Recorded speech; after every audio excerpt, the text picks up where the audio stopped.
بسم اللہ الرحمن الرحیم۔ اگر کسی کے سر کے بال اڑ گئے ہوں، آج کل بازار کے اندر مصنوعی بالوں کی وگ آ رہی ہے جس کو سر پر لگا لیا جاتا ہے، تو اس کو سر پر لگانے کے بعد نماز کا، وضو کا اور غسل کا کیا حکم ہے؟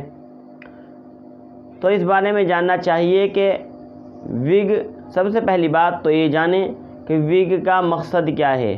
اگر کسی کو دھوکہ دینا مقصود ہے تو اس کا لگانا ناجائز اور حرام ہوگا، اور اگر اس کو کسی مجبوری کی حالت میں لگا رہا ہے تو انسان اور خنزیر کے بالوں کی وگ کے علاوہ دوسرے جانوروں کی بالوں کی وگ لگانا جائز ہے۔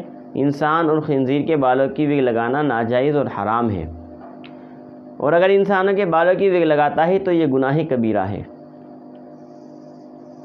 دوسری بات کہ جب ہم نے وگ لگائی ہے تو اب ہم وضو اور غسل کو کیسے کریں گے؟ نماز کے لیے ہمیں وضو کرنا پڑ رہا ہے یا غسل کرنا پڑ رہا ہے تو ہم اس کو کیسے انجام دیں گے؟ تو جاننا چاہیے کہ اگر وگ پرماننٹ ہو کہ اس کو لگانے کے بعد اس کا چھڑانا اور اس کا اتارنا ممکن نہ ہو، تو ایسی وگ جو ہے وہ اصلی بالوں کے حکم میں ہو جائے گی اور اس کے اوپر مسح بھی جائز ہوگا اور غسل کے اندر بھی اس کو اتارنے کی ضرورت نہیں ہوگی۔